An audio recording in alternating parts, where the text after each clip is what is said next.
एंथ्रेसिनम एक जहर है जो बहुत ही खतरनाक जरासीम से पैदा होता है, और इसकी जो खास इलामत होम्योपैथिक में नोट की गई है, एंथ्रेसिक फीवर भी हो जाते हैं ना डॉक्टर साहब, जहरीले फोड़ों से जो बड़े जहरीले बुखार चढ़ते हैं, ये गालिबन फोड़े की बीमारी है ज़्यादातर, और इंसानों में भी पाई जाती है। इसकी इलामत यह है कि इसके जख्मों में या इसकी पीठ में निलाहट होती है। पस्टूल जो एंथ्रेसिनम के हों उनमें भी निलाहट पाई जाती है। एक मरीज मसलन कई देखे, मगर एक मरीज के मुताबिक मुझे याद है कथी तौर पे कि उसकी जो पस्टूल बनी हुई थी उसके ऊपर नीले रंग का ऊपर स्पॉट था। उसको मैंने इसी इलाज पर एंथ्रेसिनम दी, अल्लाह के फजल से वो ठीक हो गया मरीज। इसमें निलाहट पाई जाती है और गहरा जहर है।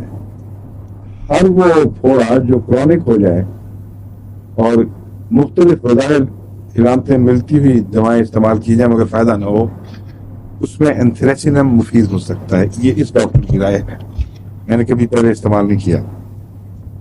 हमारे रेंज में भी एक मरीज है जिनका मैंने काफ़ी इलाज किया, वक्ती तौर पर फ़ायदा हुआ है, लेकिन जो फोड़े उठने की टेंडेंसी है जगह जगह और बड़े जहरीले फोड़े होते हैं, उनका मुस्तकिल इलाज नहीं हो सका। वो शायद सुन रहे हैं तो एंथ्रेसिनम इस्तेमाल करके देखें।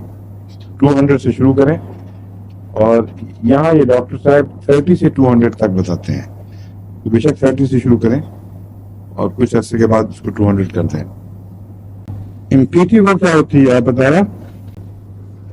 जहां तक मैं समझा हूँ होम्योपैथिक बयान में, ऐसे छाले जिनमें जर्द रंग की पीप हो और वो गुच्छों की सूरत में जिल्द पर हमलावर हों, और जब वो फटते हैं तो इर्द गिर्द के हिस्से को भी माऊफ करते चले जाते हैं, ये कंटेजियस बीमारी है। क्या एलोपैथिक टर्मिनोलॉजी में इम्पीटीगो किन मानों में इस्तेमाल होती है? इम्पिटाइगो जो है वो तलफ़ुज़ डिक्शनरी में नहीं मिलता। ठीक है, अच्छा इम्पिटीगो हमें पता नहीं पढ़ाया जाता है। पता नहीं, वही अमेरिका में टीएगो कहते हैं, शायद उससे कुछ तलफ़ुज़ ऐसा मिलता हो, लेकिन जो प्रोनाउंसिंग डिक्शनरीज हैं उनमें इम्पिटीगो ज्यादा प्रिफर्ड है। ये हो सकता है अब ऐसा रिवाज हो गया हो क्योंकि बदलता रहता है प्रोनाउंसिएशन।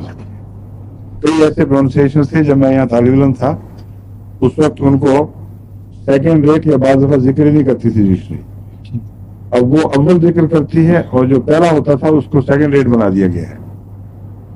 इस तालमी की वजह से बाज़ दफा उर्दू में भी बाज़ लोग बहुत ही ज्यादा पेडेंटिक हो जाते हैं कि ये प्रोनाउंसिएशन यो नहीं है, यो नहीं। हालांकि कसरत इस्तेमाल से प्रोनाउंसिएशन एक हर वक्त मुतबद्दिल चीज है, और बाज किसी जमाने में इल्मी लिहाज से बहुत ऑफेंसिव होते थे, अब वो इस्तेमाल में आकर तो उलमा बहुत सख्त तो नहीं करते होंगे, मगर अच्छी बात है तो लोग रोजमर्रा जुबान में उनको इस्तेमाल करते हैं। जैसे आप पता नहीं समझी होंगी, ये वर्ड हो सकता है यही हो। इम्पिटाइगो आप समझी थी? इम्पिटाइगो आप समझ जाती है? मैं इम्पिटाइगो कहता, ठीक है। ऐसा ने आपका दिमाग की है allopath come to add allopath. अच्छा ठीक है, उसमें एम्पिटीगो या एम्पिटाइगो में ये इसने बताया है, this is the first time I have heard of this, कि एंटीमोनियम टार्ट और एंटीमोनियम क्रूड बोथ और आइदर ऑफ द टू, दोनों या उनमें से कोई भी है 30 से 200 ताकत में, कहता है स्पेसिफिक है इसके लिए। एंटीमोनियम टार्ट का तो मुझे पता था कि वो चूंकि इसमें चेचक में बहुत मुफीद है और इस किस्म की बीमारियों में, इसलिए वो मेरे जहन में था पहले भी।